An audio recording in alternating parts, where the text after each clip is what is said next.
there's a Ukrainian Foreign Legion. A lot of people signed up for it. Some of them sold their skills Yeah. they didn't have.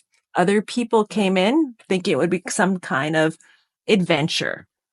There is someone that was active in the Ukrainian Foreign Legion, and it's been reported that he left, he's done, taken information that jeopardizes them. And it's got a lot of people in Ukraine mad if it is indeed true. Is this another danger of being a soldier nowadays? This additional risk of someone doxing your barracks, where you're located, all of these things. How is this being handled in Ukraine? Well, I mean, the first thing is things like physical infrastructure. You can't dox. Everybody knows where they are. They're on the maps. Google Maps has done this for you. I mean, so things like that. So what you're talking about is capacity of actual fighting capacity of things. Okay. And that you want to keep, relatively quiet, unless that there is a unless there is a complete mismatch between what government and the senior military leadership are saying and actually what is happening on the ground, because then it's quite clear that the honesty train is broken, and the only way then to make sure that the boys on the ground have a voice.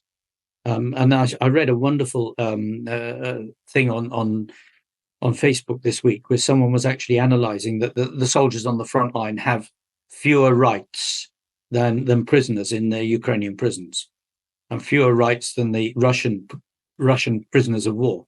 So that is an important sort of thing that needs to be understood by people, because when they talk about, for example, why people are not being recruited, these are some of the fundamental reasons why they're not being recruited. Now, Foreign Legion, go back to the Foreign Legion. I mean, when the war started, you had a complete mishmash of people. I mean, loads of people came to the front line, including, Japanese and people from Peru and places, and actually joined up and fought. A lot of them packed up and left very quickly when they realized that this was not the war that they were thinking it was going to be, and actually it was bloody and nasty. A lot left because they could not deal with the low quality of the leadership that was actually dealing with them, because they were much better trained, for example, than some of the officers, many of the officers that were actually leading them. So they packed up and left. Now, the honest ones, in many cases, have come back and are actually working, training people. So a large shout out to my Finnish colleagues who are actually back in training areas, actually helping, and would do more if the Ministry of Defence could get its act together and do some proper requests and proper asks of, can you send these boys back to help? So there are a lot of extremely honest Foreign Legion guys working all over in the Defence Forces.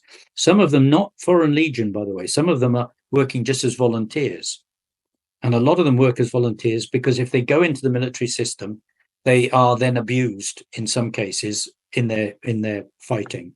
Others have stayed, and they're in units, the better units, where they are highly appreciated and they do an extremely good job. And I have to again shout out for people like the Finns and the and American Marine Corps soldiers who've come in